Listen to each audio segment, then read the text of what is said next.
Ku mengerti perjalanan. Assalamualaikum warahmatullahi wabarakatuh. Ketemu lagi sama Ibu dalam pelajaran administrasi umum. Kita masuk ke bab 4, yaitu bentuk struktur organisasi. Ya, di sini ada peta konsepnya ya, dari bentuk struktur organisasi, dimulai dari ciri-ciri organisasi, prinsip organisasi kantor, sampai struktur organisasi kantor. Di dalam struktur organisasi kantor kita bagi lagi menjadi 3 ya, bentuk-bentuk organisasi, fungsi organisasi, dan pengertian organisasi ya. Nanti dari bentuk organisasi itu dibagi lagi menjadi 3 lagi, organisasi garis atau lini, organisasi garis dan staf, dan organisasi fungsional. Ya, kita masuk ke pengertian dan ciri-ciri organisasi.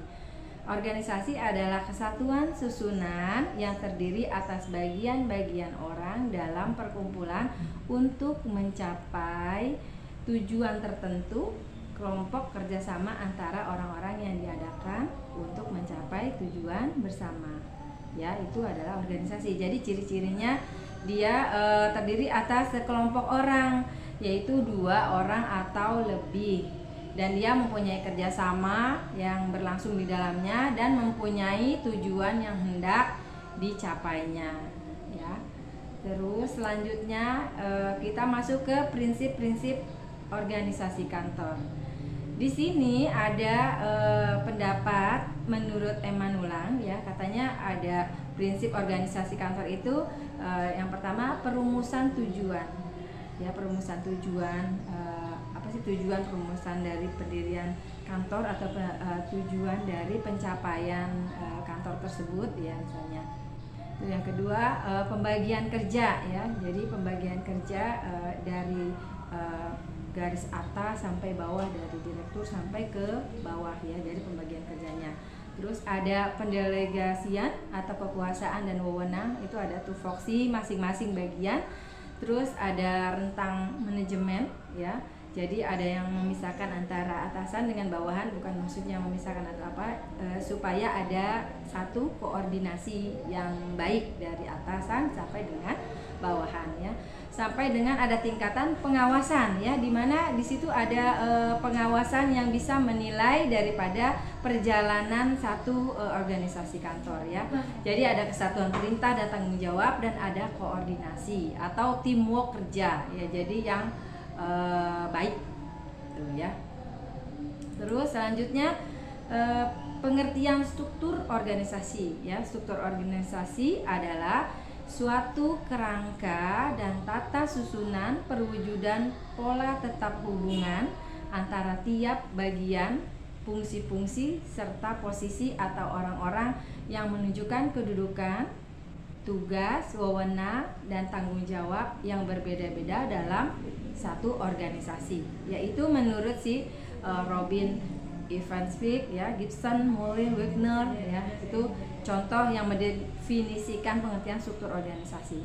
Jadi dia mempunyai hubungan nih dari tiap bagian-bagian, fungsinya berbeda-beda gitu kan, dan kedudukannya juga, dan tugas wewenangnya juga berbeda, tapi dia mempunyai tugas dan tanggung jawab yang berbeda, tapi mempunyai tujuan yang sama ya. Selanjutnya yaitu fungsi daripada struktur organisasi. Apa sih fungsi dari organisasi, fungsi struktur organisasi ya?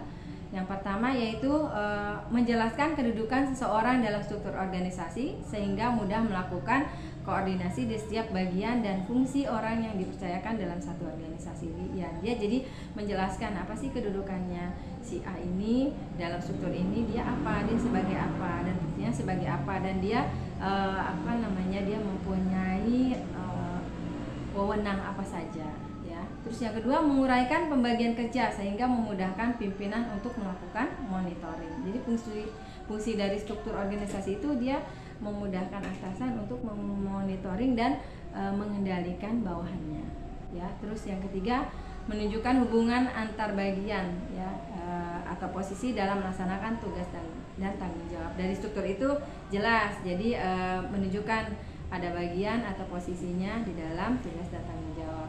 Terus yang terakhir yaitu memberikan gambaran tanggung jawab setiap anggota terhadap pimpinan. Jadi kita sebagai bawahan mempunyai tanggung jawab ke atasan, dan atasan juga wajib memonitoring dan mengendalikan kita sebagai bawahan. Apakah kita sesuai dengan tujuan yang akan dicapai dalam perusahaan itu, ya. Ini adalah bentuk organisasi ya. Jadi garis lini, organisasi garis lini, organisasi garis dan staf, dan organisasi fungsional ya. Jadi materinya sampai di sini dulu ya. Jadi Ibu tidak nanti materi bentuk organisasi ini Ibu akan jelaskan pada pertemuan yang akan datang ya. Nanti apabila kalian ada yang belum jelas atau apa, bisa bertanya melalui WhatsApp ya, atau japri. Terima kasih atas perhatiannya. Mudah-mudahan kalian mengerti apa yang Ibu jelaskan. Wassalamualaikum warahmatullahi wabarakatuh.